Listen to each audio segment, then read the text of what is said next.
Alright, hello everybody, it's David Maestas and I'm doing a three-part video series about how your belief systems create your life. So your beliefs create your life.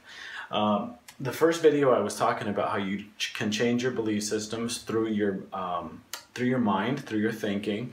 And now in this video, we're actually going to talk about how you can change your belief systems through action. And when I talk about action, I'm talking about believable, inspired action. So what's the most inspirational thing to you when you think about changing that belief system? So the most important thing here that we want to get to is the feeling of going to where we want to be. And so in the first video, I was talking about money, because money is a big one. So changing your belief systems around money.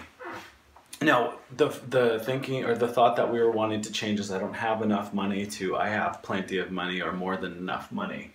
So we wanted to create the new thought, I have enough money, more than enough money. And in the last example, we said that you can change it through your thinking. So creating the feeling and emotion through visualization. Now we want to create the same feeling this time. But this time, so we want to create the feeling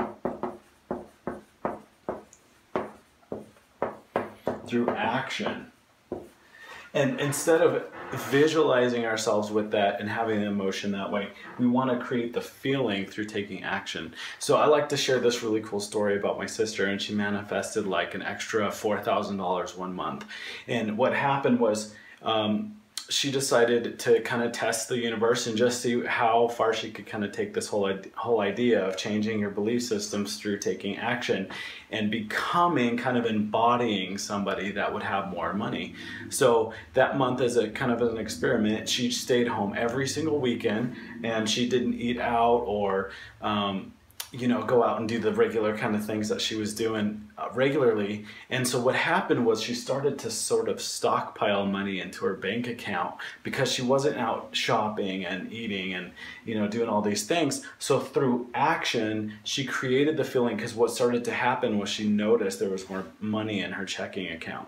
So by seeing that, taking that small action, that small believable action, it was something that she could do.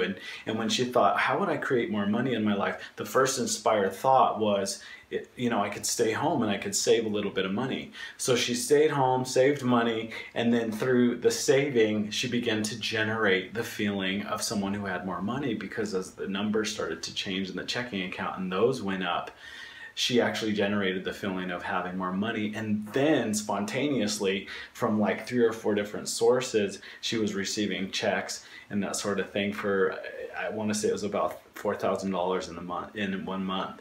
So if you can find once inspired action, the same thing works for weight. A lot of people think, you know, it has to be about the action, being in the gym, you know, you're taking all that, you're working out as hard as you can, the dieting. But what starts to happen is when you're taking action, you're actually embodying the archetype of somebody who's fit. So you begin to feel fit. And the inspired action is going to be different for everybody. This is really important. You might ask somebody, what's the first thing you would be doing in order to get fit? And they might say, go for a run. And then you might ask somebody else and they might say to eat differently or eat more healthy. You have to honor the way that you believe you're going to get there, because that's the path that's going to feel the most like you're embodying what it is you want to become. So if you believe that losing weight involves going for a run, take a run and be consistent about that action, because you want to create the feeling. And once you create the feeling, you begin to embody somebody who's fit. And then your body begins to reflect it. So energy reflects back. So what you put out into the universe, you get back. It's that law of reciprocity. So you're creating it through action. So that's the second part of the video series. And in the next video, we're going to talk about using muscle testing and how you can change your belief systems that way.